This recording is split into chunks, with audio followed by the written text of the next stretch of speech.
একজন নারী কি সবসময় একজন পুরুষের জন্য হারাম, নাকি কিছু অবস্থায় তিনি হালাল হয়ে যান? ইসলামের উত্তর জানলে অনেক ভুল ধারণা দূর হবে।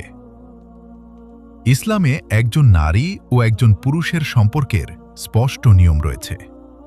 যদি কোনো নারী একজন পুরুষের বৈধ স্ত্রী হন, তাহলে তারা একে অপরের জন্য হালাল। কিন্তু যেসব নারী মাহরাম নন এবং বৈধ নিকাহ হয়নি, তাদের সঙ্গে প্রেম, অবাধ মেলামেশা বা শারীরিক সম্পর্ক হারাম। আবার কিছু নারী চিরস্থায়ীভাবে হারাম, যেমন মা, বোন, মেয়ে, ফুফু ও খালা। তাদের সঙ্গে কখনোই বিয়ে বৈধ নয়। ইসলাম সম্পর্ককে সম্মান, পবিত্রতা ও দায়িত্বের ভিত্তিতে গড়ে তুলতে শিক্ষা দেয়। তাই কুরআন ও সহিহ সুন্নাহ অনুযায়ী জীবন পরিচালনা করাই একজন মুসলিমের কর্তব্য।